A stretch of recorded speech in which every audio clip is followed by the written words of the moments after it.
Halo kawan-kawan semua, kembali lagi bersama saya di channel Investor Logis. Kali ini saya akan coba cerita tentang apa sih tujuan saya sebetulnya berinvestasi saham di pasar modal. Nah, tujuan saya sebetulnya belajar investasi saham itu, yang pertama itu saya ingin punya penghasilan pasif atau passive income. Jadi di mana walaupun saya tertidur, walaupun saya istirahat, walaupun saya tidak bekerja, uang saya tetap bertumbuh dan menghasilkan. Itulah yang disebut passive income. Jadi kita mempekerjakan uang untuk menghasilkan uang. Itulah passive income. Jadi seni mempekerjakan uang untuk menghasilkan uang. Nah, kenapa saya mau punya passive income? Karena saya punya tujuan pengen keluar dari rat race, istilahnya kerennya sekarang ya, rat race, keluar dari lingkaran tikus itu. Jadi saya ingin pensiun secepat mungkin dari pekerjaan saya, dan saya mau punya penghasilan passive income ini untuk menutupi biaya hidup saya di masa depan. Jadi saya sudah pakai contoh hitung-hitungannya dari Grant Battier yang bilang 4% rules itu. Ya udah, saya sudah tetapin biaya hidup saya setelah berkeluarga di tahun depan adalah 10 juta sebulan. Jadi 10 juta sebulan di daerah saya ini sebetulnya sudah cukup banyak ya untuk satu keluarga, kehidupan hidup satu keluarga. Asal ya tidak banyak gaya hidup lah. Kalau gaya hidup kan mau penghasilan 1 miliar pun saya rasa kurang. 10 juta per bulan artinya kalau dikali 12 itu 120 juta per tahun. Jadi saya harus bisa dapat penghasilan pasif 120 juta satu tahun.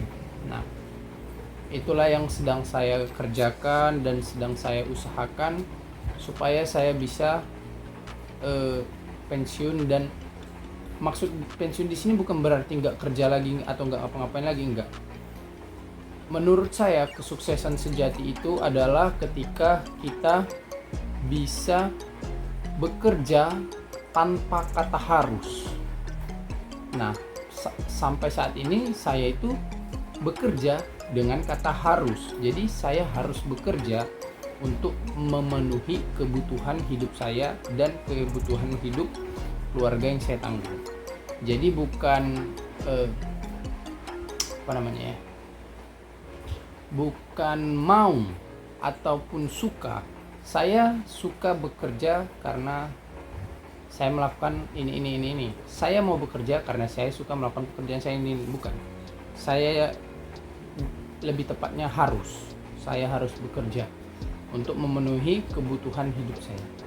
Nah, untuk keluar dari kata harus ini, saya harus financial freedom atau punya penghasilan passive income, baik dari saham ataupun instrumen investasi lainnya, ataupun ya kalau suatu saat di masa depan Tuhan kasih rezeki dari channel YouTube ini berhasil, banyak yang tonton, ada penghasilannya, ya mungkin kalau cukup ya bisa juga dijadikan salah satu instrumen penghasilan pasif. Nah, terus tujuan saya itu berinvestasi saham itu saya mau kaya. Karena kita harus kaya supaya kita bisa menolong orang lain. Kalau kita nggak kaya, kayak mana kita mau tolong orang lain? Kita saja sibuk memikirkan diri kita sendiri, kan gitu. Kalau kita sudah kaya, kita nggak mau nolong orang lain, itu baru namanya rakus. Tapi kalau kita sudah kaya, kita bisa tidak terlalu memikirkan diri kita sendiri lagi. Nah, kalau kita miskin, kita susah untuk memikirkan orang lain, karena kita pasti berpikir secara rasional untuk memenuhi kebutuhan kita sendiri dulu kan, sama keluarga-keluarga kita. Kalau kebutuhan kita sendiri dan keluarga-keluarga kita belum terpenuhi dengan cukup, saya kira cukup sulit secara rasional untuk dapat menolong banyak orang. Mungkin kita bisa menolong 1-2 orang, tapi tujuan saya adalah menolong banyak orang untuk keluar dari perangkap kemiskinan. Oleh karena itu saya ingin menjadi kaya. Itu logisnya.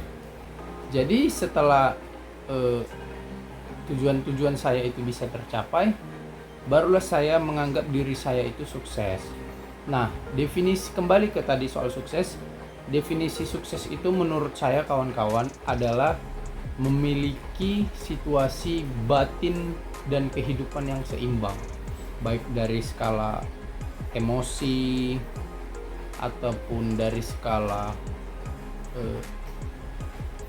pikiran, kebutuhan hidup, semuanya sudah serba seimbang. Batin, sebetulnya yang paling utama menurut saya itu batin ya. Jadi batin kita itu bersemangat tiap hari, tiap pagi, tidak lemas-lemas, tidak pun merasa terbebani hidup dalam dunia ini gitu. Saya pernah melakukan riset kecil tentang rata-rata umur hidup orang di Indonesia. Jadi riset itu mengatakan bahwasanya per tahun ini rata-rata angka harapan hidup orang Indonesia itu di 58,5 tahun, artinya hampir 60-an tahun lah.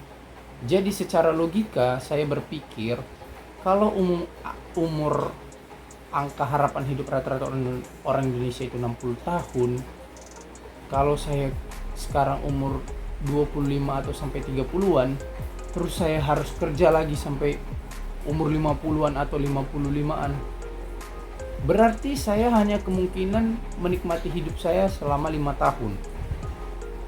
Sementara hidup ini hanya sekali. Jadi menurut saya itu tidak logis. Oleh karena itu saya mau secepat mungkin untuk bisa hidup sesuai dengan kehendak saya sendiri. Freedom life. Jadi saya mengejar itu, freedom life. Di sini kata freedom bukan berarti yang tidak, bukan berarti negatif, enggak.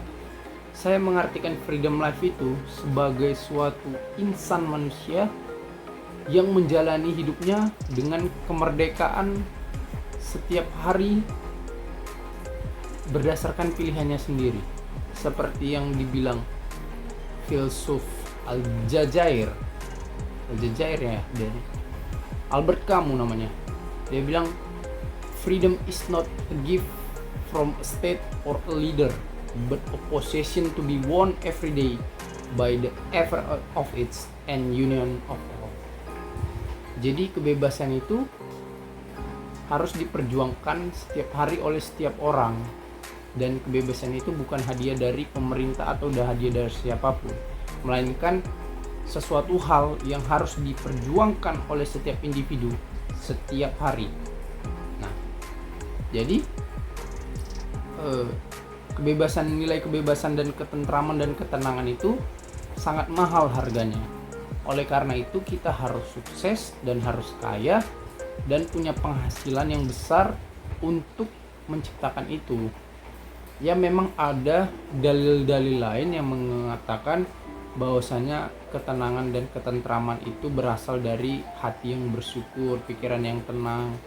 Iya benar itu, tapi uang menjadi instrumen yang penting untuk mewujudkan itu semua, dan kekayaan juga menjadi cara yang efektif untuk menjawab dan melaksanakan semua omongan itu gitu. Nah, untuk kawan-kawan yang berinvestasi saham, saya kira tujuan saya dan kalian tentu saya rasa tidak akan terlalu jauh berbeda.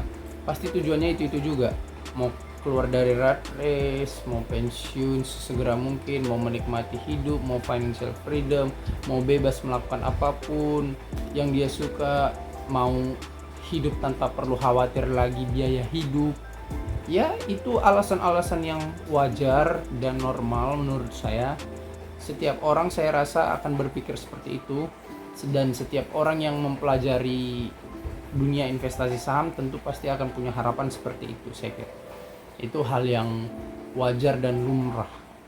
Nah, yang menjadi persoalan sekarang adalah mampukah kita mewujudkan tujuan kita itu? Jawabannya adalah mampu. Kenapa saya katakan mampu? Karena sudah ada contohnya. Ada contohnya orang susah yang jadi kaya dan financial freedom dari dunia investasi saham. Contohnya siapa? Pak Lo Keng Hong. Beliau adalah orang yang berlatar belakang dari keluarga yang sederhana. Oke? Jadi udah ada contoh. Jadi kita nggak perlu ragu lagi. Kalau sesuatu hal itu sudah ada contohnya dan sudah ada yang berhasil, maka ada pasti landasan teoritis yang akan dibentuk. Ya udah kan, udah ada caranya. Tinggal kita aja yang konsisten melakukan dan memperjuangkannya setiap hari, seperti kata Albert Camus tadi. Jadi seperti itu yang bisa saya sampaikan tentang tujuan saya dalam berinvestasi saham. Semoga kawan-kawan yang menonton video ini memiliki tujuan yang sama dengan saya. Kita bisa belajar bersama-sama di channel ini, kita bangun channel ini.